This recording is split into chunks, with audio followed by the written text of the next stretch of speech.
From the banks of the Tigris and Euphrates to the halls of Versailles, the mighty have stumbled and fallen. In this world where no empire lasts forever, we see the rise and fall of kingdoms throughout history.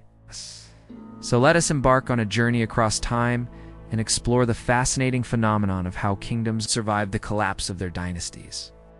In the cradle of civilization between the Tigris and Euphrates rivers, we find the first of our stories. Around 2154 BCE, the Akkadian Empire, the first in human history, crumbled after the death of its king, Shar-Kali-Shari. His demise plunged the empire into civil war and famine.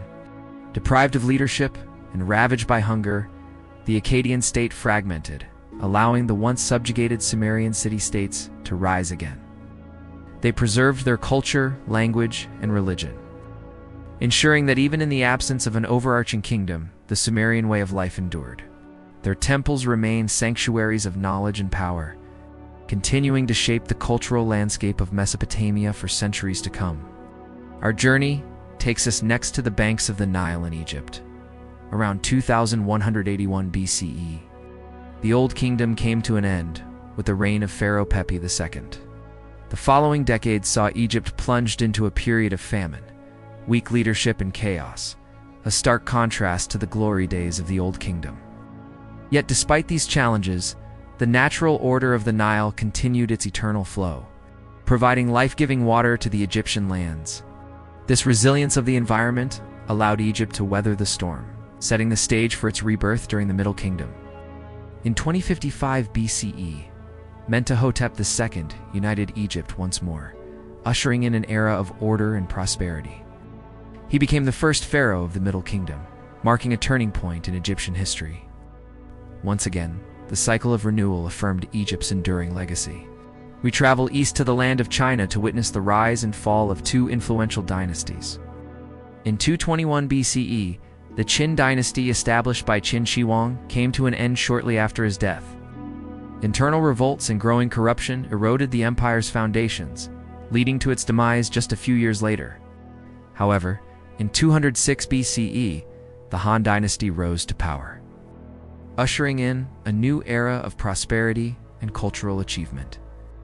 The Han's adoption of bureaucracy, promotion of Confucian thought, and the construction of magnificent cities like Chang'an ensured the continuation of Chinese civilization.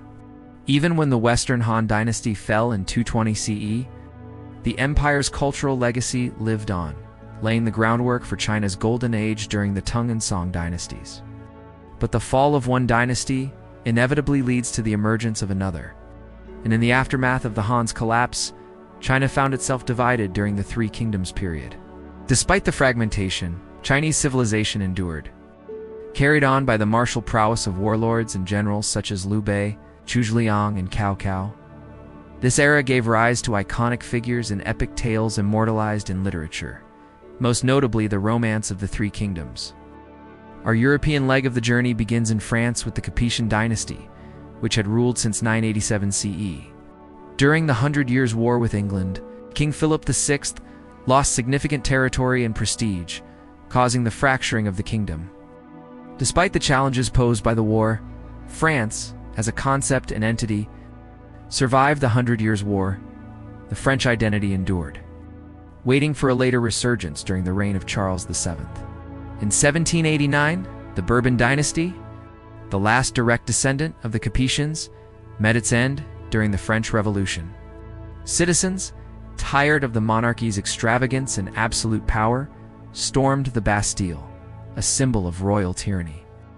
This event, along with the growing desire for political reform and social equality, led to the overthrow of the monarchy and the establishment of a republic.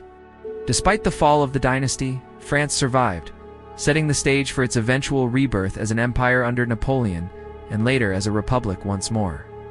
As we conclude our journey, we see the enduring legacy of civilizations. Throughout history, from the collapse of the Akkadians to the French Revolution, kingdoms have proven their resilience.